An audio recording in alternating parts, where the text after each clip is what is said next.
आज हम एक बहुत प्यारे बिंदु का आनंद ले रहे हैं कि हम अपने व्यक्तित्व को इम्प्रेसिव कैसे बनाएं, हम प्रभावशाली कैसे बने, हम कैसी जिंदगी जिएं कि हमें सभी लोग दुनिया में पसंद करें। देखो भाई, दुनिया में किसी भी इंसान का जन्म 3 चरण में होता है। यूं तो सब यही कहते हैं मैं अपने माँ बाप का जाया हूं, पर मैं आपको बता दूं आदमी का जन्म केवल एक जगह पर नहीं होता है। आदमी का जन्म 3 चरण में होता है। आदमी का पहला जन्म उसके माता पिता के द्वारा होता है, जिससे एक शरीर बाहर निकल कर आता है। आदमी का जन्म दूसरा उसके गुरु के द्वारा होता है, जिससे व्यक्ति की ज्ञान की ज्योति आगे बढ़ती है। पर आदमी का तीसरा और अंतिम जन्म होता है, वो व्यक्ति का स्वयं के द्वारा होता है। पहला निर्माण, पहला जन्म हमारे माता पिता करते हैं, दूसरा निर्माण, दूसरा जन्म हमारे गुरुजन करते हैं, पर तीसरा जो व्यक्ति का व्यक्तित्व विकास के लिए जीवन का निर्माण होता है वो कोई और नहीं करता, वो आदमी खुद करता है। इसलिए किसी भी व्यक्ति को जीवन में ऊंचाइयों को पाना होता है तो आदमी को खुद को लगना पड़ता है। अगर भगवान श्री महावीर को परम ज्ञान प्राप्त करना है तो उनको लगना पड़ा, अगर बुद्ध को बोधिसत्व प्राप्त करना है तो उनको लगना पड़ा, और आपको भी अगर जीवन की ऊंचाइयों को छूना है तो आदमी को लगना पड़ता है। एक बात तय है, भगवान श्री महावीर जब जन्मे ना तभी उन्हें पता था कि उन्हें तीर्थंकर बनना तय है। पता था ना, जब वो जन्मे तभी उन्हें पता था कि उनका तीर्थंकर बनना तय है। लेकिन इसके बावजूद उन्हें 12.5 वर्ष तक संघर्ष भरी साधना करनी पड़ी, तब कहीं जाकर उन्हें परम ज्ञान उपलब्ध हुआ। बैठे ठाले किसी भी इंसान को जीवन में कभी मुकाम नहीं मिलता है। आदमी को अगर मंजिल तक जाना होता है, सफलता को छूना होता है, तो आदमी को अपने कदम और अपने चरण आगे बढ़ाने ही होते हैं। मैंने कहा आदमी का जन्म 3 चरण में, पहला जन्म हमारा हो चुका, दूसरा जन्म भी हो चुका होगा, पर यह जो सप्ताह आपके लिए वरदान बनकर आ रहा है, ये तीसरा जन्म आपके लिए है, और वह है आपको खुद को अपने आप को जन्म देना पड़ेगा। आदमी को खुद को अपने आप को तैयार करना पड़ेगा। मैंने कहा था ना, दुनिया में एक ही व्यक्ति है जो आपको आगे बढ़ा सकता है, दुनिया में एक ही व्यक्ति है जो आपको सुधार सकता है, दुनिया में एक ही व्यक्ति है जो आपको ऊंचाइयों तक पहुंचा सकता है, और वो कोई और नहीं, बोलो बोलो, आदमी खुद है। जब हम स्वयं ये निर्णय करते हैं मुझे अमुक मंजिल तक पहुंचना है, याद रखना दुनिया में कोई आदमी कितना भी ऊंचाई तक पहुंच जाए, पर उससे शुरुआत तो हमेशा जमीन से करनी पड़ती है। आज जो व्यक्ति दौड़ रहा है और दौड़ में स्वर्ण पदक प्राप्त कर रहा है, उसे याद रखना पड़ेगा कभी उसके चलने की शुरुआत घुटनों के बल पर हुई थी। और हर हवा में उड़ने वाले हवाई जहाज को याद रखना पड़ेगा, आज भले वो हवा में उड़ रहा है पर उसकी शुरुआत तो जमीन से ही करनी पड़ती है। जब तक कोई हवाई जहाज जमीन पर दौड़ने को तैयार ना होगा, तब तक वो आसमान की ऊंचाइयों को छू ना पाएगा। जीवन की सफलता को पाने के लिए, जीवन की ऊंचाइयों को पाने के लिए तय है आदमी को शुरुआत अपने आप से करनी होती है। और जब शुरुआत आदमी को अपने आप से करनी होती है तो एक बात तय मानकर चलना, दुनिया में हर माँ बाप की उम्मीद होती है मेरा बेटा मेरा नाम रोशन करे, मेरी संतान मेरी नाम रोशन करे। मैं जब बच्चा था और जब गीत सुना करता था तो मैंने बचपन में एक गीत सुना हुआ है, मेरा नाम करेगा रोशन जग में मेरा राज दुलारा, तुझे सूरज कहूँ या चंदा, तुझे दीपक कहूँ या तारा। पक्की बात है ना, हर व्यक्ति ने ये अरमान सुने हैं अपने माँ बाप के कि जब माँ बाप ये मन में भावना बया करते हैं मेरा नाम करेगा रोशन जग में मेरा राज दुलारा। मैं आप लोगों को जीवन की महान प्रेरणा देना चाहता हूँ, माता पिता के नाम को वही व्यक्ति रोशन कर सकता है जो खुद रोशनी में जीता है। अंधेरे में जीने वाले लोग और गलत राहों पर चलने वाले लोग कभी अपने माँ बाप के नाम को रोशन नहीं कर सकते, कभी नहीं कर सकते। जो खुद अंधेरे में जी रहे हैं वे अपने माता पिता के नाम को कभी रोशन नहीं कर सकते। इसलिए जरूरी है, अगर हम चाहते हैं कि हमारे माँ बाप का नाम हमारे द्वारा रोशन हो, तो इसके लिए जरूरी है कि आदमी अपने जीवन को रोशनी में जिए। ऊंचे कुल में जन्म लेना भाग्य की बात है, पर लोगों के दिलों में जिंदा रहना है तो केवल ऊंचे कुल में पैदा होने से आदमी लोगों के दिलों में जिंदा नहीं रहता। लोगों के दिलों में वही जिंदा रहता है जो ऊंचे कर्म किया करता है। आदमी का एक सदव्यवहार कैसे उसके लोगों के दिलों में जगह बना देता है। अगर कोई व्यक्ति दुनिया में भगवान बना है तो यूं ही बैठे ठाले आदमी भगवान नहीं बनता है। अगर दुनिया में कोई व्यक्ति ऊंचाइयों पर पहुंचा है तो यूं ही बैठे ठाले आदमी ऊंचाइयों तक नहीं पहुंचता है। हर आदमी को अपने मुकाम को पाने के लिए मेहनत करनी पड़ती है, हर आदमी को परिश्रम करना पड़ता है, हर आदमी को नैतिक जीवन जीना पड़ता है और अपने जीवन को उन ऊंचाइयों को छूना पड़ता है जिनसे आदमी आदर्श बन जाए। कहते हैं भगवान श्री महावीर के कान में कील ठोके गए, सबको पता है ना। अब मैं घटना बता रहा हूं, कोई आदमी भगवान कैसे बनता है। केवल साधना करने से आदमी केवल ज्ञानी तो बन जाता है, पर भगवान बनने के लिए और लोगों के दिलों में जगह बनाने के लिए और युगों युगों तक मानवता के इतिहास में अमर रहने के लिए आदमी को कोई न कोई ऐसे कर्म करना पड़ता है जिससे आदमी हजारों साल के बाद भी लोगों के दिलों में पूजा जाता है। भगवान महावीर के कान में किले ठोके गए, सबको मालूम है ना। किसने ठोके थे? एक ग्वाले ने ठोके थे कि जब वो ग्वाला अपनी गायों को भगवान के भरोसे छोड़कर चला गया और जब वो गायें यहां पर न मिली और भगवान तो मौन साधना में खड़े थे, कोई जवाब भी नहीं दिया, तो गुस्से में आकर क्या किया ग्वाले ने? क्या किया? भगवान के कान में कील ठोक दिए। मैं आपको बता दूं, भगवान के कान में कील ठोके गए और वो तो शांति से सहन कर गए। एक वैद्य उधर से गुजर रहा था। क्या? एक वैद्य उधर से गुजर रहा था और उसने जब महावीर के कान में ठुके हुए किले देखे, पता नहीं उसके मन में प्रेम जगा कि ओहो इस साधक को कितनी तकलीफ हो रही होगी, और उसने तब दवा का उपयोग करके और भगवान के कान से किले बहुत हौले से निकाल दी। कहते हैं जब वैद्य ने भगवान के कान से किले निकाली तो उनकी आंखों में 2 आंसू आ गए। 12.5 वर्ष की साधना काल के दौरान भगवान श्री महावीर की आंख में जिंदगी में पहली बार आंसू आए। वैद्य चौंक पड़ा, भगवान क्या मैंने आपको इतनी तकलीफ पहुंचाई है कि जिससे आपकी आंखों में आंसू आ गए? तो जिसने आपको कील ठोकी उसने कितनी तकलीफ पहुंचाई होगी। भगवान महावीर ने मुस्कुराकर वैद्यराज को कहा, भाई मेरी आंख में आंसू दर्द के लिए नहीं आए हैं, मेरी आंखों में आंसू इसलिए आए हैं कि मैं तो साधना काल में था, मेरे कान में कील ठोकी गई, मैं सहन कर गया। अरे कल को जिसने मेरे कील ठोकी उसके कर्म का उदय आएगा तो बेचारा वो उस दर्द को कैसे सहन करेगा। बस उस करुणा से मेरी आंख में आंसू आ गए। क्या कहा? समझ में आई घटना? कल को अगर कर्म का उदय आएगा तो वो बेचारा ग्वाला उस कर्म को कैसे सहन करेगा, ये सोचकर मेरी आंख में आंसू आ गए हैं। और तब उस वैद्य ने भगवान के चरणों में नतमस्तक होकर कहा, ओ वर्धमान महावीर, तुम्हारा यही महान व्यवहार तुम्हें दुनिया में भगवान बनाएगा। जब कहते हैं कि भगवान श्री राम अपना 14 वर्ष का वनवास पूरा करके वापस लौट कर आ रहे थे, जब वापस अयोध्या में लौट कर आ रहे थे राजहंस विमान में, तो कहते हैं अयोध्या वासी नगर के बाहर लाखों लाख की संख्या में उमड़ कर आ गए। पूरी अयोध्या में दीप जलाए गए कि 14 साल के बाद भगवान श्री राम आ रहे हैं। और जब कहते हैं कि जब वो अयोध्या में उतर रहे थे तो अयोध्या वासियों को पता था कि वो कौशल्या को प्रणाम करेंगे, वो सुमित्रा को प्रणाम करेंगे, पर जिसने वनवास दिया है उस कैकेयी की तरफ वो नजर भी नहीं डालेंगे। उनके सम्मान के लिए सारे अयोध्यावासी नगर के बाहर आए हुए थे। बीच बड़े मैदान में लाखों लाख अयोध्यावासी खड़े थे और उनके बीच में खड़ी थी मां कौशल्या, मां सुमित्रा और उनकी वो मां कैकेयी जिसने राम को 14 साल का क्या दिया? वनवास दिया था। कहते हैं जैसे ही राजहंस विमान नीचे उतरा, भगवान श्री राम अपनी धर्म पत्नी भगवती सीता और अपने छोटे भाई लक्ष्मण के साथ और इन सभी विभीषण, जामवंत, हनुमान, सुग्रीव सबके साथ नीचे उतरकर जब राजहंस विमान से नीचे उतरते ही उन्होंने अयोध्या की माटी को प्रणाम किया। सामने उनकी 3 माताएं खड़ी थी, एक कौशल्या, एक कैकेयी और एक सुमित्रा। सबको पता था कि राम कौशल्या को प्रणाम करेंगे, सुमित्रा को प्रणाम करेंगे, पर कैकेयी की तरफ नजर नहीं डालेंगे। पर मैंने कहा ना, आदमी का एक कदम उसे जीवन में भगवान बनाता है। और राम तब विमान से उतरकर सीधे कैकेयी के पास पहुंचे और जाकर उनके चरणों में घुटने टिका के प्रणाम किया और प्रणाम करके कहा, माते अपने पुत्र का प्रणाम स्वीकार करो। और जब राम प्रणाम करने लगे तो कैकेयी ने दोनों हाथ से पकड़कर राम को खड़ा किया और खड़ा करके कहा, राम आज मुझे पता लगा लोग तुझे भगवान क्यों कहते हैं।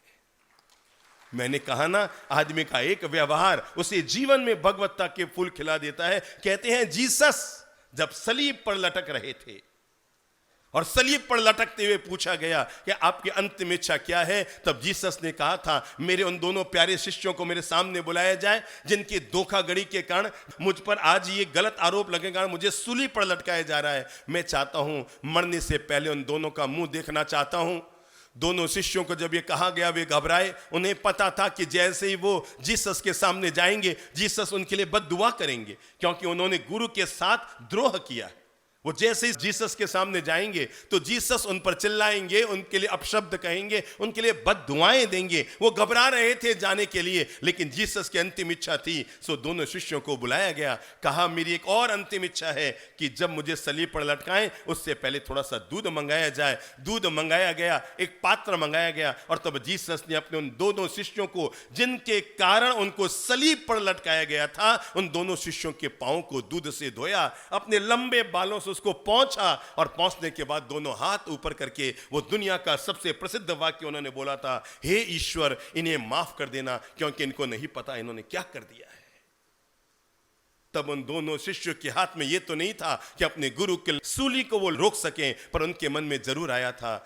आज पता लगा कि लोग जीसस को भगवान क्यों कहते हैं। कहते हैं जब पांडवों ने कौरवों पर विजय प्राप्त की और उसके बाद अश्वमेध यज्ञ का आयोजन किया गया, तो अश्वमेध यज्ञ में सभी लोगों को अपना अपना काम सौंपा गया। किसी को कुछ, किसी को आने वाले अतिथियों को सम्मान करना, किसी को आने वाले अतिथियों को माला पहनाना, किसी को आने वाले अतिथियों को शॉल उड़ाना, किसी को भोजन कराना, अलग अलग जवाबदारी सौंप दी गई। भगवान श्री कृष्ण किनारे बैठे थे युधिष्ठिर के। जब सबको अपना अपना काम सौंप दिया गया तो भगवान कृष्ण ने खड़े होकर कहा, क्या बात है, मैं इतना अयोग्य हूं, मुझे कोई काम नहीं सौंपा गया? युधिष्ठिर ने कहा, भगवान आप कैसी बात करते हैं, यज्ञ में तो हम पूजा ही आपकी करेंगे, आपको भला कैसा काम सौंपेंगे?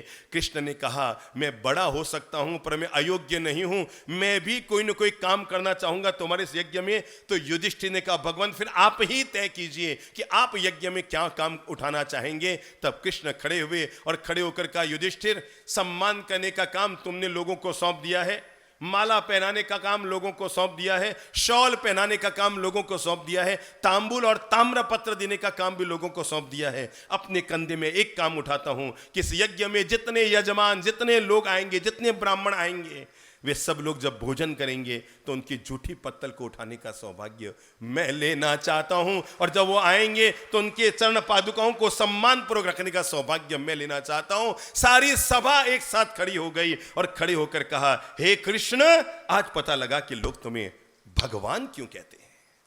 मैं आप लोगों को ये महापुरुषों की महान कहानियां इसलिए बता रहा हूं क्योंकि हमारे जीवन में भी ऐसे अवसर आते हैं, और ऐसे अवसर आने पर हम लोग अपने ईगो के कारण टकरा जाते हैं। कल्पना करो अगर राम की जगह आप होते और सामने कैकेयी की जगह कोई दूसरी महिला खड़ी होती, आप उसके साथ क्या व्यवहार करते? कल्पना करो महावीर की जगह आप होते और आपके कान में कील ठोके गए होते, तो कील ठोकने वाले के लिए आप कितनी बद्दुआएं देते? कल्पना करो जीसस की जगह आप होते और आपको कोई सूली पर लटका रहा होता तो आप उसके लिए कितनी बद्दुआ दे रहे होते। सोचो अगर कृष्ण की जगह आप होते तो अपने जिम में आप क्या मांगते? भाई साफा मैं पहनाऊं, शॉल मैं ओढ़ाऊं, सम्मान मैं करूं। लेकिन उन्हें पता था इन सब को करने से आदमी भगवान नहीं बनता है, आदमी को भगवान बनने के लिए कुछ और करना पड़ता है।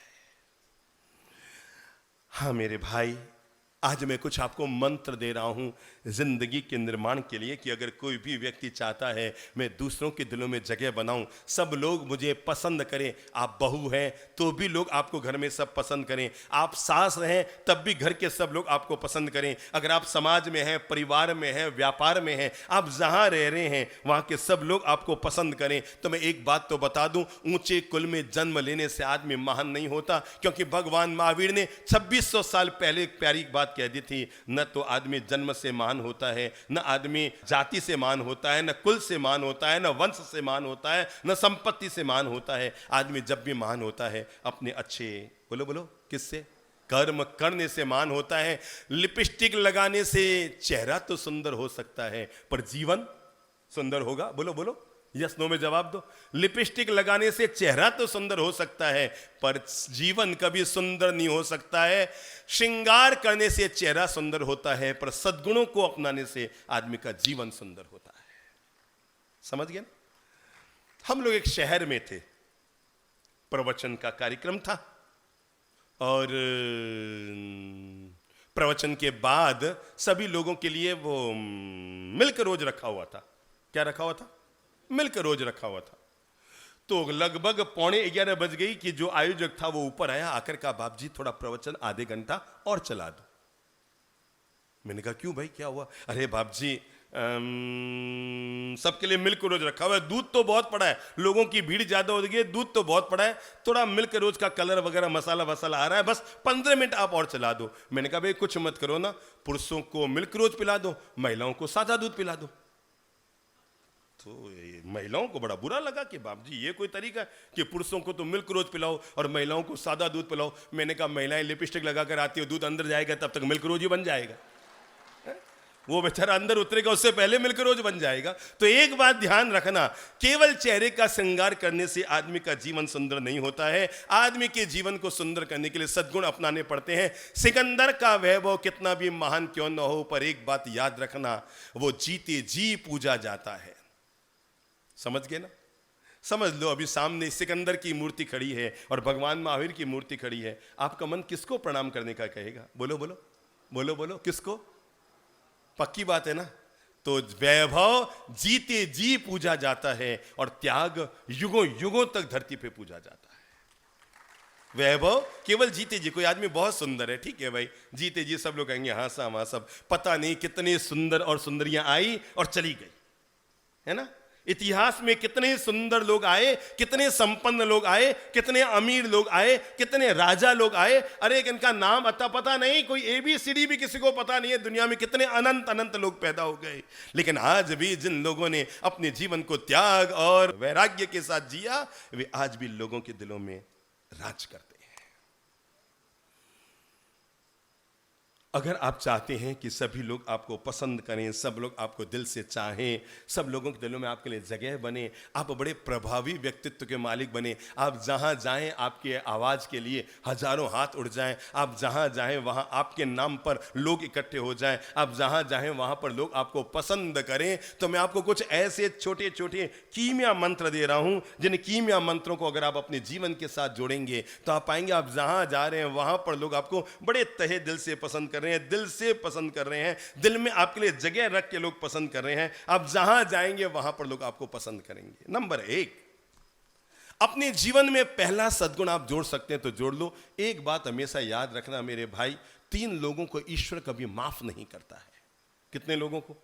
बाकी हो सकता है किसी को माफ करे या ना करे, पर 3 लोगों को ईश्वर कभी माफ नहीं करता है। नंबर 1, उस न्यायाधीश को ईश्वर कभी माफ नहीं करता जो न्याय की कुर्सी पर बैठकर भी प्रलोभनवश अन्याय करता है। क्या कहा मैंने?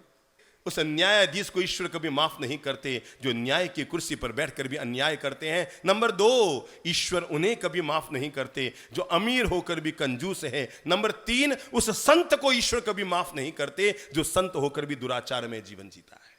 एक सामान्य आदमी कुछ जी ले तो अलग बात है, पर जिस व्यक्ति ने संत का बाना पहन लिया, निर्मलता का बाना पहन लिया, पवित्रता का बाना पहन लिया, अगर वो भी उस चोले में आकर कोई दुराचार करता है तो ईश्वर उसे कभी माफ नहीं करते। देखो भाई, दुनिया में 3 शब्द हैं, एक है शैतान, एक है इंसान और एक है भगवान। आपको मालूम है जानवर अपने पूरे जीवन में जानवर ही रहते हैं। बात समझ में आई? समझ में नहीं आई? जैसे गधा है तो अपने पूरे जीवन में गधा ही कहलाएगा ना, या और कुछ कहलाएगा? उसको कोई घोड़ा कहेगा? कहेगा? उसको कोई हाथी कहेगा? और हाथी जीवन भर हाथी कहलाएगा। खास बात बता रहा हूं, पशु अपने जीवन भर पशु कहलाता है और देवता अपने जीवन में पूरे जीवन भर तक देवता कहलाता है। एक इंसान है जिसके सामने भगवान ने दोनों रास्ते दे दिए। तू चाहे तो दुनिया में पशु भी कहला सकता है, तू चाहे तो दुनिया में इंसान भी कहला सकता है, तू चाहे तो दुनिया में भगवान भी कहला सकता है। और इसलिए मैं आपको बता रहा हूं, गधा जीवन भर गधा रहता है, जानवर जीवन भर जानवर रहता है, देवता जीवन भर देवता रहता है, पर आदमी जीवन भर आदमी नहीं रहता है। कभी कभी इसी आदमी को लोग कहते हैं, अरे साहब वो तो हमारे समाज के देवता थे, देवता। कौन कहलाया? कौन, किसको कहा जा रहा है? आदमी को। अरे वो तो साहब हमारे समाज का हीरा है, हीरा देवता आदमी है। अरे उसका नेचर इतना अच्छा है, बिल्कुल देवता आदमी है। और कभी कभी उसी आदमी को क्या कहते, वो तो एक नंबर हो। कहीं है? कहीं है? आदमी कभी जानवर भी कहलाता है, कभी देवता भी कहलाता है, क्योंकि आदमी को कैसा जीना है, जानवरों के लिए तय कर दिया गया तुम्हें ऐसे ऐसे जीना है, देवताओं के लिए तय कर दिया गया कि तुम्हें ऐसे ऐसे जीना है। इंसान के लिए वो तय नहीं किया गया, उसकी बुद्धि पर छोड़ दिया गया कि तू खुद तय कर तुझे कैसे जीना है। मैंने कहा 3 शब्द, एक शैतान, आगे बोलो, एक इंसान, और नंबर 3 भगवान। आप में से कोई बताएगा शैतान किसे कहते हैं? हम तो यूं सीधा कहेंगे भाई जो पाताल में रहते हैं वो शैतान, जो जमीन पे रहते हैं वो इंसान, और जो ऊपर आसमान में रहते हैं वो भगवान। पर मैं आपको बताऊं तीनों में क्या फर्क है। जो भला करने वाले का भी बुरा करता है वो क्या है इन तीनों में? शैतान। जो भला करने वाले का भला करे और बुरा करने वाले का बुरा करे वो क्या है? इंसान। पर जो बुरा करने वाले का भी भला करे, इन तीनों में वही तो है भगवान। मैं जीवन का मंत्र आपको जब दे रहा हूं आज के लिए, तो शुरुआत यहीं से कर रहा हूं कि दुनिया में भगवान वही कहलाता है जो बुरा करने वाले का। हो सकता है किसी ने आपके साथ गलत व्यवहार किया, लेकिन फिर भी आप अपने आप के लिए इस बात का भरोसा रखो, मैं अपने द्वारा कभी किसी का अनादर नहीं करूंगा।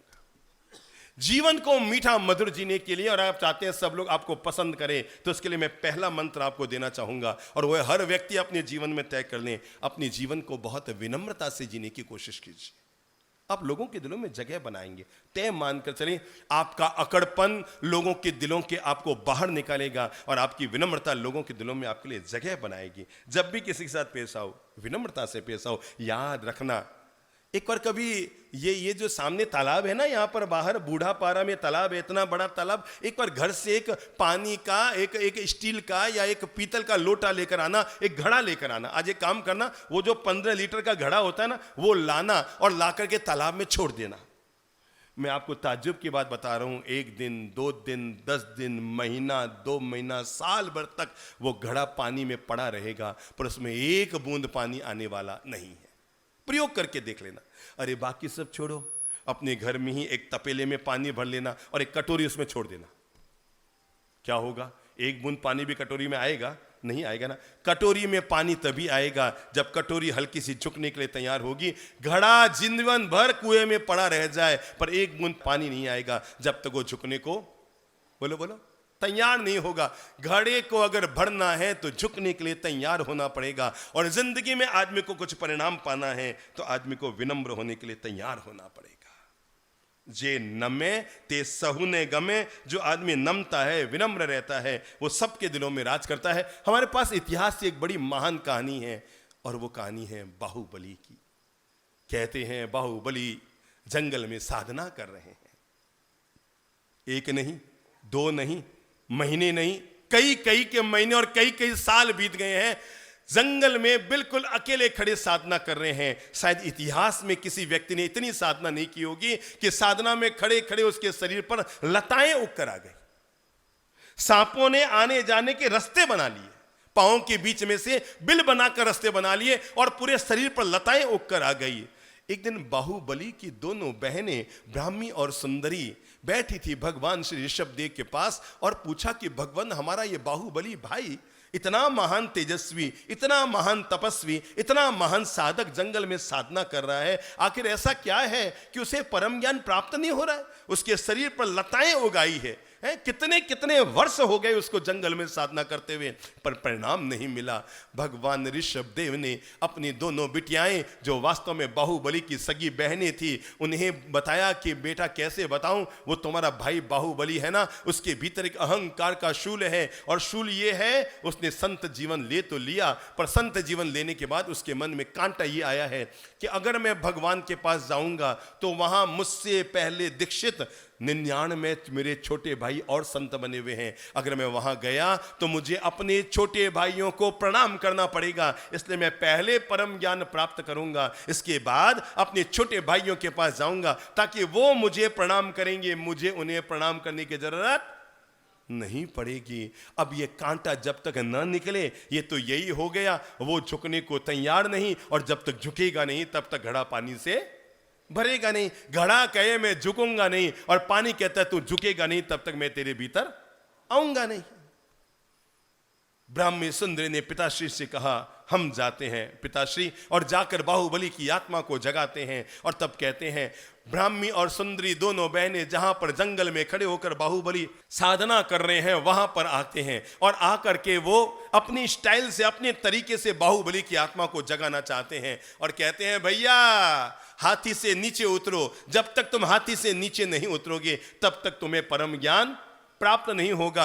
हाथी से नीचे उतरो भैया, हाथी से नीचे उतरो भैया, हाथी से नीचे उतरो। एक बार, दो बार, 10 बार, 100 बार, वो बार बार जब एक ही लाइन को गुनगुना रही थी, हमारे प्यारे भैया हाथी से नीचे उतरो, हाथी से नीचे उतरो। ये बात जब बार बार बाहुबली ने सुनी तो वो चकित हो गए, सोचने लगे आखिर कौन सा हाथी, कैसा हाथी, अरे मैं तो जमीन पे खड़ा हुआ साधना कर रहा हूं, ये मेरी बहनें मुझे बार बार झूठ क्यों बोल रही है, हाथी से नीचे उतरो, हाथी से नीचे उतरो। लगातार एक ही लाइन को सुनते सुनते सुनते सुनते सुनते सुनते बाहुबली को अंदर में आत्मज्ञान प्राप्त होता है, जीवन का ज्ञान प्राप्त होता है। तब उनके भीतर विवेक की दृष्टि जगती है, ओ तो मेरी बहनें मुझे उस हाथी से उतारना चाहती है जिस हाथी पर मैं वर्षों से बैठा हुआ यहां पर साधना कर रहा हूं, और वो हाथी कोई जंगल का हाथी नहीं, वो हाथी कोई जानवर का हाथी नहीं। तब बाहुबली के अंतर जगत में विवेक की दृष्टि जगती है, और बाहुबली तब सोचते हैं ओ तो मेरी बहनें मुझे जीवन का पाठ पढ़ाने आई है,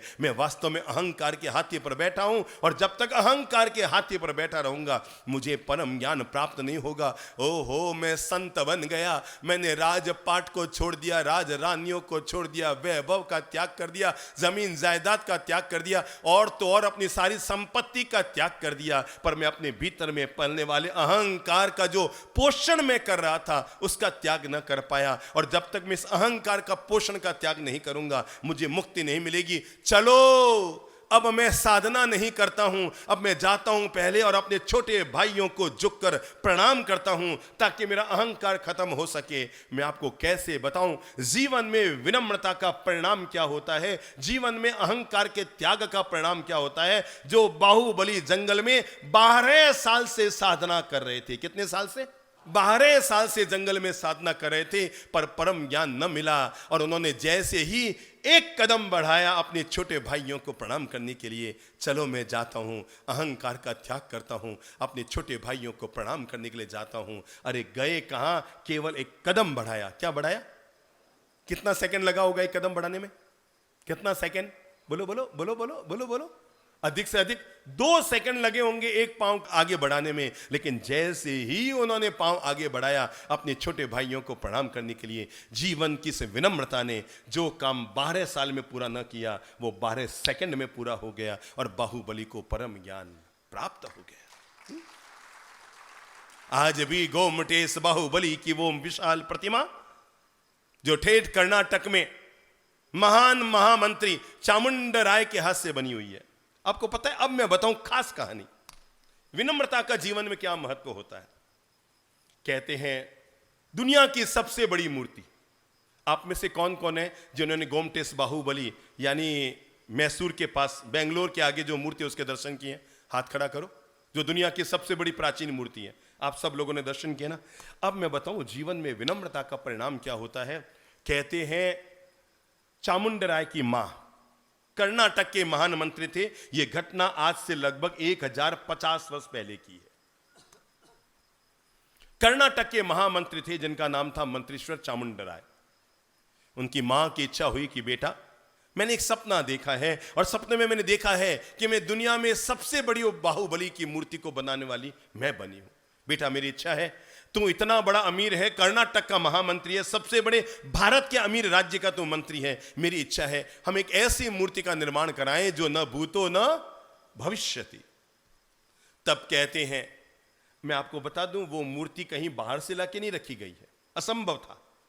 बहुत बड़े पहाड़ का चयन किया गया, और वहीं पर उस पहाड़ी को तराशते तराशते तराशते तराशते 12 साल तक लगभग 1000 कारीगरों ने काम किया, तब वो बाहुबली की मूर्ति साकार हुई। जो दुनिया की सबसे महान प्रतिमा कहलाती है। प्राचीन प्रतिमाओं में इससे बड़ी प्रतिमा पूरे विश्व में कोई नहीं है।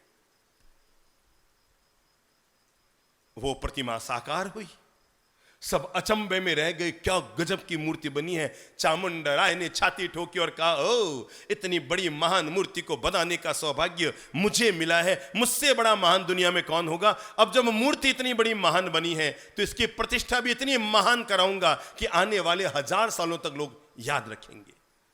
तब कहते हैं देश भर में जितने भी जैन धर्म के आचार्य थे, उन सारे के सारे आचार्यों को चामुंडा राय ने निमंत्रण दिया। अब इतने बड़े महान व्यक्ति के द्वारा वहां का पंचकल्याणक पूजन और प्रतिष्ठा महोत्सव हो रहा हो तो भला कौन आचार्य मना करेंगे। देश भर के सैकड़ों सैकड़ों आचार्य उस प्रतिष्ठा में भाग लेने के लिए पहुंचे। चामुंडा राय ने निर्णय किया 1008 सोने के कलशों से भगवान का पहला अभिषेक होगा।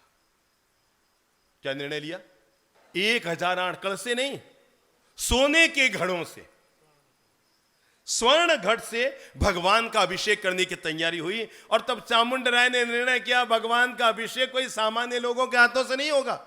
जो देश भर से जितने भी राजा महाराजा आएंगे, जितने भी मंत्री सेनापति आएंगे, जो देश भर के बड़े बड़े विश्व भर के लोग आ रहे हैं, उन लोगों को अवसर मिलेगा और उनके हाथ से मंत्रोच्चार के साथ 1008 सोने के कलशों से अभिषेक होगा। इतिहास गवाह है, दुनिया भर के राजा इकट्ठे हुए। मंत्री चामुंडा राय का दुनिया भर में नाम चलता था। जैसे हमारे यहां राजा कुमारपाल का और वस्तुपाल तेजपाल का जैसे नाम चलता रहा है, जैसे विमल शाह का नाम चलता रहा, जैसे धरणा शाह जिन्होंने राणकपुर का मंदिर बनाया उनका नाम चलता रहा, वैसे ही उस दक्षिण भारत में एक ही नाम चलता था, महामंत्री क्या नाम?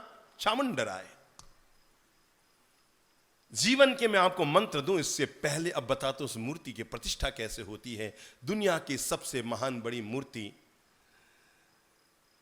1008 सोने के घड़े तैयार हुए। धरती पर इतिहास बन रहा था, क्योंकि इससे पहले आचार्यों ने कहा आज तक दुनिया के इतिहास में किसी ने भी इतनी बड़ी मूर्ति नहीं बनाई। और नंबर 2, 1008 सोने के घड़ों से कभी भगवान का अभिषेक नहीं हुआ। बड़े बड़े राजा महाराजा, मंत्री, अमीर, श्रेष्ठवर्य, सेनापति, सबको मौका दिया गया। बहुत विशाल मंच बना और एक एक करके 1008 सोने के घड़े दूध से भरकर भगवान का अभिषेक कर दिया गया। लेकिन जब शाम के करीबन 3:30 बज चुके थे, वहां पर आए हुए आचार्यों में से वरिष्ठ आचार्य ने कहा, हे चामुंडा राय, तुम्हारी प्रतिष्ठा अभी तक पूरी नहीं हुई है, क्योंकि तुमने 1008 सोने के कलश से दूध से गिराए हैं, पर भगवान का अंगूठा यानी भगवान के चरण अभी तक भी सूखे पड़े हैं। जब तक वे चरण नहीं भीगेंगे तब तक प्रतिष्ठा पूरी नहीं हो सकती। दोबारा 1008 सोने के घड़े दूध डाले गए, पर प्रतिष्ठा पूरी ना हो पाई, क्योंकि भगवान के दोनों चरण सूखे के सूखे थे। आचार्य आश्चर्यचकित रह गए, कौन सा दोष हो गया है, कौन सी गलती हो गई है, मुहूर्त में क्या चूक हो गई है। चारों तरफ एक ही चर्चा, प्रतिष्ठा क्यों नहीं हो रही, भगवान की प्रतिष्ठा क्यों नहीं हो रही है। तभी कहते हैं एक 90 साल की बुढ़िया हाथ में लकड़ी पकड़े हुए धीरे धीरे खिसकती हुई आ रही है और वो चौकीदारों से कह रही है, भैया मुझे भी पहाड़ी पर जाने दो, मैं भी दूध लेकर आई हूं। अरे भैया सुबह घर से निकली थी, पर पैदल चलते चलते शाम को अब आई हूं। और पत्तों के दौने में, किसमें?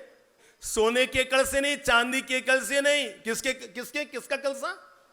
पत्तों के दौने में मैं ये दूध लेकर आई हूं। भैया आधा दूध तो रास्ते में ही गिर गया है, अब तो केवल 100 ग्राम दूध बचा है, मुझे हाँ भर दो, बस मैं जाकर भगवान पर एक बूंद डाल दूं, बस मेरी इच्छा पूरी हो जाए। कहते हैं तब उन चौकीदारों ने, उन सैनिकों ने ऊपर जाने से उसको मना कर दिया कि ऊपर राजा महाराजा लोग खड़े, तेरा का नंबर, हट फट। आचार्यों की जब नजर पड़ी तो एक सुविज्ञ आचार्य ने कहा कि शायद बाहुबली ने खुद नहीं भेजा इस महिला को, अरे अभी तक प्रतिष्ठा पूरी क्यों नहीं हो रही है। और तब कहते हैं उनमें से एक बड़े आचार्य उस महिला के पास आते हैं और कहते हैं, चल बुढ़िया हम चलते हैं तुम्हारे साथ। और कहते हैं जहां पर हजारों हजार सोने के कल से दूध के ढारे गए थे और प्रतिष्ठा अधूरी रह गई थी, वो बुढ़िया 85 साल की बुढ़िया हाथ में पत्तों का दौना लिए हुए यूं कांपते कांपते और उन आचार्यों के साथ बाहुबली के उस विशाल मंच पर आती है और वहां पर आकर बहुत श्रद्धा भक्ति भावना के साथ कि भगवान, मेरा ये कहां सौभाग्य कि मैं सोने के कलशों से आपका अभिषेक करूं, पर मुझे पता है भगवान भोग के भूखे नहीं होते, भगवान धन के भूखे नहीं होते, भगवान सोने चांदी के भूखे नहीं होते, भगवान तो केवल भावना के भूखे होते हैं। और ये कहकर उस गुल्लिका, उस महान महिला ने वो जो पत्तों के दौने में दूध लेकर आई थी, वो भगवान के शीश पर उल्टा कर दिया, ढार दिया। वो विशाल प्रतिमा दूध से नहा गई और लोगों ने देखा कि भगवान के दोनों चरण दूध में डूब गए। भगवान के दोनों चरण, भगवान के दोनों चरण किसमें? दूध में डूब गए। आज भी उस मंदिर की मूर्ति के सामने नीचे जो तालाब बना हुआ है उसका नाम दुग्ध सागर है, क्योंकि दूध की धारा बहती हुई ठेठ नीचे तक आ गई थी।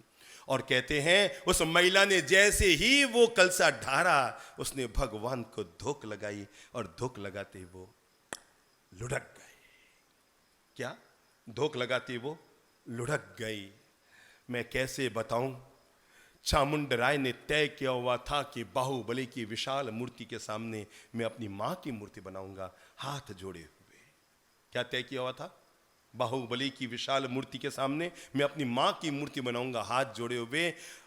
पर उसकी मां खड़ी हुई और खड़े होकर कहा, बेटा मूर्ति मेरी नहीं बनेगी, अब मूर्ति बनेगी तो इस बुढ़िया की बनेगी, जिसके पवित्र हाथों से भगवान का प्रतिष्ठा महोत्सव संपन्न हुआ। और आज भी आप जाकर देखना, जहां भगवान से बाहुबली की वो विशाल मूर्ति खड़ी है, उसके ठीक सामने एक गौखा है, एक बड़ा आला बना हुआ है। उस आले में एक बुढ़िया की मूर्ति बनी हुई है और वो बुढ़िया की मूर्ति के हाथ में वही पत्तों का दौना है। और उस बुढ़िया का नाम था गुल्लिका अज्जी, कन्नड़ महिला थी जिसके हाथों से भगवान की प्रतिष्ठा हुई। और तब आचार्यों ने कहा था, अरे मेरे भाई, दुनिया में रहने वाले सारे भक्त लोग याद रखना, अरे जिस भगवान को भी जब तक अहंकार का त्याग नहीं किया तब तक परम ज्ञान उपलब्ध नहीं हुआ। हे चामुंड राय, तुम्हारे भीतर भी अहंकार जग गया था कि मुझ जैसी मूर्ति दुनिया में कोई नहीं बना सका, इसलिए तुम्हारे हाथ से प्रतिष्ठा न हुई। क्योंकि भगवान भोग के भूखे नहीं, भगवान तो हमारे विनम्र भावनाओं के भूखे होते हैं। मैंने इसीलिए कहा कि अगर आप लोग चाहते हैं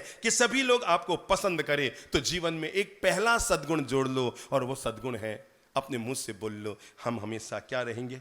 विनम्र रहेंगे। क्योंकि जो विनम्र होता है ना, वो सबके दिलों में राज करता है। जो विनम्र होता है मेरे भाई, जो पेड़ फलों से लदा रहता है वो हमेशा झुका रहता है, और जिस पे फल नहीं होते वो हमेशा ठूंठ बना हुआ अकड़ा रहता है। तो कोई अकड़ा हुआ है तो समझ लो वो ठूंठ है, और कोई फलों से लदा हुआ है तो समझ लो वो झुका हुआ क्या है? वृक्ष है। तो हम जीवन का पहली प्रेरणा प्राप्त कर लें, विनम्रता के साथ पेश आओ। ओह पधारो साथ, स्वागत है। ऐसा आज से नियम बना लो, जब भी किसी के साथ हम पेश आएंगे अकड़ कर नहीं, मैं बड़ा हूं, मैंने ऐसे बोला ना। मैं तो कहूंगा अगर आप अपने स्टाफ से भी बात करें ना, थोड़े से मिठास से, थोड़ी सी विनम्रता से। मेरे भाई ये मत सोचो कि आप जहां समाज में जा रहे हैं वहां मंच पर जाकर आपको माला पहनाई जाए। अरे कभी कभी आपका स्टाफ भी इकट्ठा होकर आपको माला पहनाए और कहें साहब हमें गौरव है, आप हमारे इतने महान उदार दिल के सेठ हैं। कभी कभी आपकी बहू भी पास में आए और आकर आप सासू मां के गले में माला डाले, मम्मी मुझे गौरव है, मुझे भगवान ने इतनी अच्छी सास दी। समझ गए ना? और ये गौरव से तब नहीं होगा जब आप उसे सोने की चैन देंगे या हीरे की चूड़ी देंगे। ये गौरव से तब होगा जब उसके साथ आप मधुर और विनम्र व्यवहार के साथ पेश आएंगे। तो अपने जीवन के लिए पहला मंत्र हम सभी लोग जोड़ लें, और वो यह है कि मैं सबके साथ बहुत प्रेम से, बहुत विनम्रता से, बहुत मिठास से पेश आऊंगा। मेरे भाई याद रखना, पैसे से आप कुत्ता तो खरीद कर घर में ला सकते हैं, पर वो आपके सामने दुम तभी हिलाएगा जब आप उसे प्रेम से पुचकारना शुरू करेंगे। पैसे से कभी कुत्ता दुम नहीं हिलाएगा, जब आप उसे प्रेम से पुचकारना शुरू करेंगे ना, तभी वो आपके सामने दुम हिलाएगा। पहला जीवन का सद्गुण, मैं जब भी किसी के साथ पेश आऊंगा बहुत विनम्रता से। समझ गए ना? समझ में आ गई? मैं जब भी किसी के साथ पेश आऊंगा क्या करूंगा? सामने वाले ने आपको बुलाया है, साहब कुर्सी पर बैठिए, सोफे पर बैठिए, इस पर बैठिए, उस पर बैठिए। नहीं साहब, जहां पूरा समाज बैठा है मैं भी वहीं बीच में जाके बैठूं। ये आपकी विनम्रता दूसरों के दिलों में जगह बनाएगी। ये जो आपकी सदास्यता होती है ना, नम्रता होती है, ये दूसरों के दिलों में आपके लिए पॉजिटिव जगह बनाती है। देखो साहब, हमारे यहाँ के कितने बड़े आदमी थे, हमारे यहाँ का ये महान व्यक्ति आया, हमने उसको मंच पर बैठाया, हमने उसके लिए सिंहासन लगाया, पर उतर कर आदमी जमीन पर आ गया। अरे साहब, हम समाज के साथ हैं, समाज के बीच बैठेंगे। ये जो आदमी की विनम्रता होती है ना, दूसरों के दिलों में जगह बनाती है। अकड़बाज कभी दूसरों के दिलों में नहीं उतरता, दूसरों के दिलों में वही उतरता है जो दूसरों के लिए क्या होता है, विनम्र होता है। नमस्कार साहब, प्रणाम साहब। आपने देखा होगा, आप लोग हमें जब भी प्रणाम करते हैं तो हम वापस क्या करते हैं? चलो नंबर 1 बहन जी खड़ो, सोचो, याद करो, जब आप हमारे पास आते हैं तो हम पहला काम क्या करते हैं? आप हमें मत्थे वंदना में बोलते हैं तो हम क्या करते हैं? बोलो बोलो, मुंह से बोलो। आशीर्वाद देते हैं, ठीक है। और कौन बोलेगा? हाँ, खड़े होइए। हाँ, इनको खड़ा कीजिए। हाँ, उनको दीजिए। जब आप हमारे पास आते हैं, हमें बोलते हैं बाबू जी मत्थे वंदामी, तो हम वापस क्या करते हैं? अब देव पुरुष पधारिए और हाथ जोड़ते हैं। हाथ जोड़ते हैं। हमने जिंदगी में कभी ऐसा मौका नहीं आया जब सामने वाले ने हमें प्रणाम किया हो और हमने वापस यूं किया हो। हम वापस बहुत प्रेम से प्रणाम करते हैं। हमें मालूम है आशीर्वाद दोगे तो फल केवल उसको मिलेगा और प्रणाम करोगे तो फल तुमको भी मिलेगा। समझ में आ गई? दुनिया में मैंने किसी शास्त्र में नहीं पढ़ा कि अगर तुम किसी को आशीर्वाद दोगे तो तुम्हें कुछ परिणाम मिलेगा।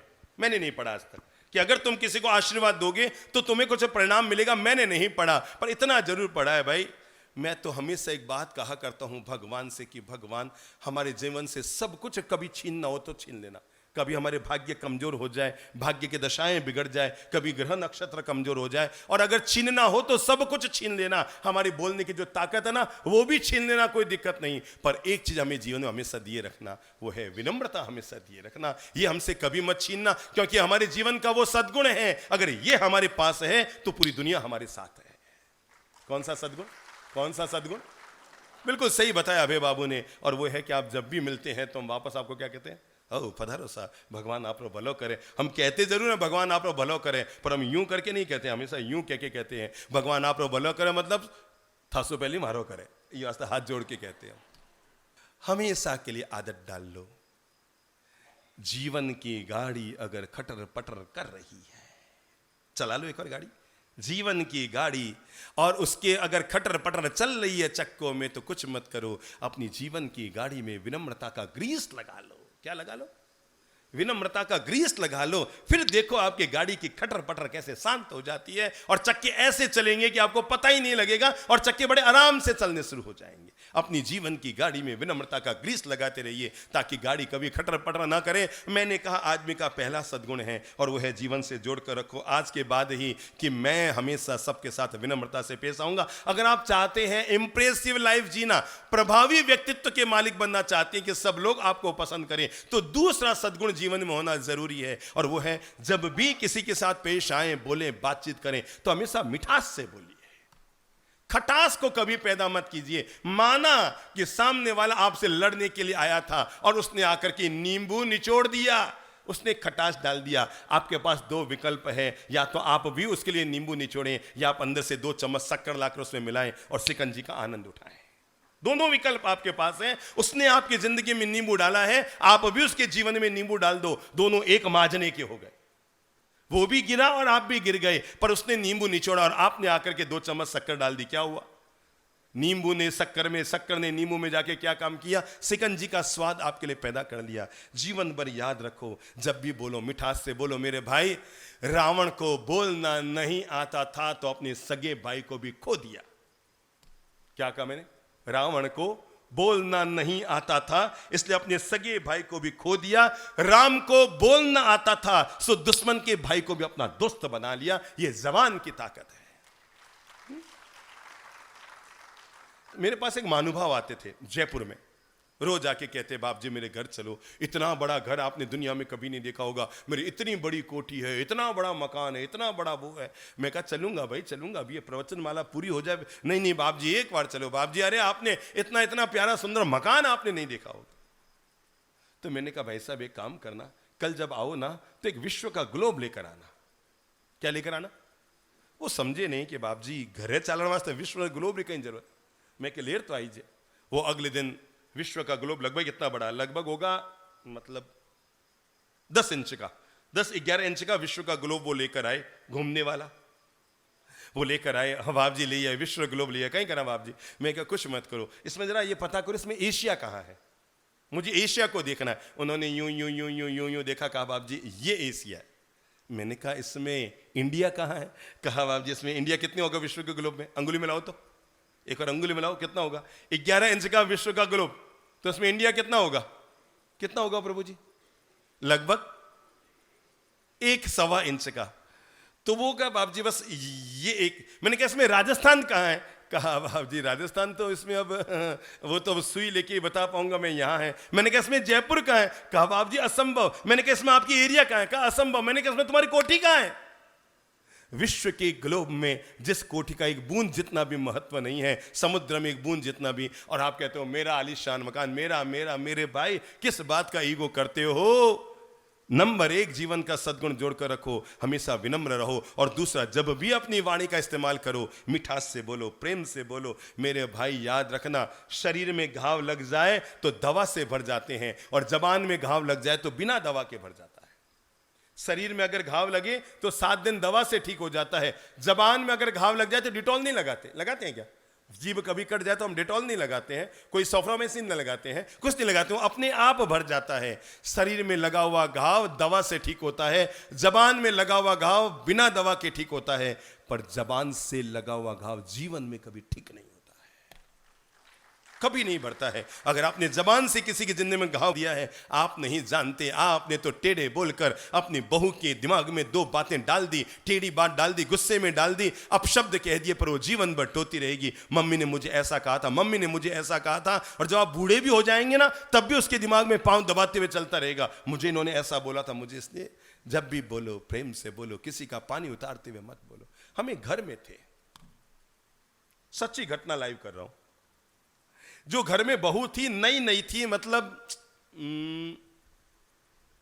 2-4 महीने शादी को हुए होंगे, पर वो एक आंख की थी। किसी किसी को हो जाता है भाई, अब या तो कोई चोट लग गई होगी बचपन में, या जन्म से रही होगी, भगवान जाने जो भी था। उसके एक आंख थी, मतलब उसको क्या कहते हैं, एक आंख वाले को काना कहते हैं, तो वो कानी थी। हमें उस बहू ने बताया, बाप जी मेरा जो देवर है ना वो बड़ा ऊंचांचला है। ऊंचांचले का मतलब समझ गए? मतलब 1 नंबर का बदमाश है, बड़ा ऊंचांचला है। जब देखो तब मुझे कानी कानी कानी कानी कह के मेरे मजाक उड़ाता रहता है। हम बैठे ही थे, देवर को पता नहीं था कि हम घर में हैं। वो दरवाजे पे आया, आते आवाज लगे, एक कानी भाभी, एक कानी भाभी, छाछ पा। क्या कहा? एक कानी भाभी, एक कानी भाभी, क्या पा? छाछ पा। वह हमारे खने, देखो बाप जी आप घर में बैठा हो तो मैंने कानी कानी कहवे। मेरे को कुछ मत कर, अंदर जा, छाछ ने मार गोली। जो छाछ के ऊपर पानी है नहीं घड़े में, वो पानी ले जाके पिला दे। वो भी बड़ी तेज निकली, अंदर गई, और जो ऊपर ऊपर का पानी था, बिल्कुल पानी, मतलब नाम भी छाछ नहीं उसमें, ऊपर ऊपर का 1 गिलास पानी निकाला और ले जाकर डाल, लो छाछ पी लो। देवर ने छाछ पी, और भाभी ये तो पानी है, पानी, इसमें कहीं छाछ है, सब पानी है, पानी। मैंने उसको बोला, मैंने कहा भैया जैसी तेरी वाणी वैसे ही छाछ में पानी। भाभी को बोलेगा कानी तो पीने को मिलेगा छाछ का पानी। मैंने कहा बहन जी आप तो बहुत अच्छे हो, कितने धार्मिक हो, कितने सुशील हो, आपकी जबान कितनी मीठी है। ओहो, इस घर का सौभाग्य है, इस घर में आप बहू बनकर आए, किस्मत खुल गई इस घर वालों के जहां आप बहू बनकर आए। बहन जी एक काम करो ना, हमारे भी थोड़े शरीर में साता नहीं है, 1 गिलास छाछ हमें भी बढ़ा दो। अब वो अंदर गई, देवर के लिए क्या लेकर आई थी? किसका पानी? छाछ का पानी। अब वो अंदर गया, हमारे लिए क्या लाई होगी सोचो। मैंने इतनी तारीफ प्रशंसा करके उसको अंदर भेजा है, और मैंने कहा छाछ लेकर तो हमारे लिए क्या लाएगी? छाछ का पानी या क्या? वो अंदर गई और वो जो बढ़िया वाला दूध जमाया हुआ था ना, रढ़ा करके मलाई वाला दूध निकाला, और उसमें वो केसर, इलायची और वो पीसी हुई मिश्री डाल करके और 2 गिलास लस्सी बनाकर और भगोने लेकर, लो बाप जी लस्सी भरो, आप तो लस्सी भरो। मैंने देवर को बुलाया, मैंने कहा इधर आ। वो इधर आया और बड़ा मुंह फूला हुआ था, उसको मिला था छाछ का पानी और हमें क्या मिल रही थी? लस्सी। और वो मैंने कहा लो अपने हाथ से बोराओ, बोराओ मतलब हमारे पात्र में डालो। और वो यूं डाल रहा था और उसका मुंह एकदम फूला हुआ था। मैंने उसके सिर पे हाथ फेरते हुए कहा, मैंने कहा भैया जीवन भर याद रखना, भाभी को कहेगा काणी तो मिलेगा छाछ का पानी, और भाभी को कहेगा अच्छी तो पीने को मिलेगी दही की। जिंदगी भर का पाठ समझ लो, जैसी हमारी जबान होती है वैसा ही हमारा जीवन होता है। अगर आप चाहते हैं कि सब लोग आपको पसंद करें, आप इंप्रेसिव लाइफ के मालिक बने, तो पहली बात याद रखना, हर बात सोचने की तो होती है पर बोलने की नहीं होती। इसलिए पहले तौलो और उसके बाद अपना मुंह खोलो। हाँ, अगर आप तीसरा काम कर सकते हैं तो जरूर कर लो अपने जीवन के लिए। आप चाहते हैं कि सब लोग आपको पसंद करें, तो अपने द्वारा दूसरों को जितना आप प्रेम दे सकते हैं जरूर दो। आज से तय कर लो, मैं अपने द्वारा पॉजिटिव प्रेम दूंगा सबको। आप सास हैं, बहू हैं, मम्मी हैं, जो भी हैं, आप प्रेम देंगे, सबको प्रेम देंगे। मैं आपको बताऊं, घटना तब की बता रहा हूं जब कोरोना काल में करीबन 2.5-3 महीने तक देश पूरी तरह से बंद था, मालूम है ना। सब लोग अपने अपने घरों में कैद थे, कोई घर से बाहर नहीं। एक घर में, इंदौर की घटना मैं बता रहा हूं, सच्ची घटना, मुझे चतुर्मास में आकर के उन लोगों ने बताया, और सच्ची घटना ये बता रहा हूं। उस बहू ने कहा, बाप जी मेरी सास भगवान की तरह है, भगवान की तरह है। मैं उसको अच्छा नहीं मानती थी, पर मुझे इस कोरोना काल में पता लग गया कि इससे महान कोई महिला हो नहीं सकती। तो कहते हैं कोरोना काल आया, सब लोग अपने अपने घरों में कैद थे, और अगर आपको याद हो तो ये तभी आया था अप्रैल और मई के महीने में, याद है ना, 2 साल पहले, जब लगभग 2.5 महीने तक अपन सब घरों में कैद थे, कोई घर के बाहर भी नहीं निकला था। हम भी करीबन 85-90 दिन तक एक ही घर में रहे थे। तो वो बहू कहती है, मेरा मन बड़ा सुस्त सुस्त हो गया, क्योंकि 1 साल हो गया था मैं पीहर नहीं गई, और जब पीहर जाने का समय आया तो कोरोना काल के कारण पूरे देश भर में लॉकडाउन हो गया था। तो एक दिन मैंने अपने, थोड़ा मुंह उदास उदास था, थोड़ा मैं सुस्त सुस्त थी, तो मेरी सासू माँ ने पूछा, बेटा तू ऐसे सुस्त सुस्त क्यों है? तो मैंने कहा, पता नहीं, 1 साल तो हो गया पीहर गए हुए, अब ये फिर मई की छुट्टियां चली जाएगी और उसके बाद फिर मैं 1 साल जा नहीं पाऊंगी, मैं पीहर तो जा ही नहीं पाऊंगी ना मम्मी इस साल। तो मेरी सासू माँ ने झट से महानता दिखाई। मैं कहता हूँ प्रेम भरा व्यवहार किसे कहते हैं। मेरी सासू माँ ने झट से महानता दिखाई और कहा, बेटा एक बात बता, अगर तेरे इसी घर को पीहर बना दूं तो कहा, मम्मी ऐसे थोड़ी होता है कोई। क्या कहा, अब तू पीहर तो जा नहीं सकती, पर तू कहे तो इसी घर को मैं पीहर बना दूं, उसने कहा ऐसे थोड़ी होता है। अच्छा एक बात बता, पीहर में क्या करती है तू? ड्रेस पहनती है ना, पीहर में तू ड्रेस पहनती है, चलो 45 दिन के लिए अब तू पीहर में है, कल से तू ड्रेस पहनना। पीहर में तेरे बच्चों को तेरी मम्मी वगैरह संभालती है ना, कल से तेरे बच्चों को मैं संभालूंगी। और पीहर में खाना तू नहीं बनाती ना, तेरी मम्मी और भाभी बनाती है, कल से 45 दिन तक खाना मैं बनाऊंगी। तू केवल 45 दिन तक मस्तियां मारना और मैं 45 दिन तक घर का काम करूंगी, ताकि तुम्हें एहसास दिला सकूं कि अब तू ससुराल में नहीं, अपने पीहर में बैठी है। और वो कहती है, बाप जी अगले दिन सुबह से मेरी सासू माँ ने हर चीज को लागू कर दिया, किचन में प्रवेश बंद, सीधा मुझे मना कर दिया, अब तू पीहर में आ गई है, किचन में नहीं, अब मैं काम करूंगी। और आज से साड़ी वाड़ी नहीं, ड्रेस जीन्स जैसा तुझे पहनना है तू घर में पहन, अपने पीहर में समझ। और वो कहते हैं मेरे बच्चों का ध्यान रखना, ये करना वो करना। बाप जी 1.5 महीने में मैंने जीवन में पीहर में कभी इतना सुख नहीं पाया, उससे 10 गुना सुख तो मेरी सासू माँ ने मुझे ससुराल में दे दिया। और वो कहने लगी, बाप जी मुझे पहली बार पता लगा कि दुनिया में कभी कभी कोई सांस ऐसी होती है जो सांस नहीं होती, वो जीवन की सांस और विश्वास हो जाती है।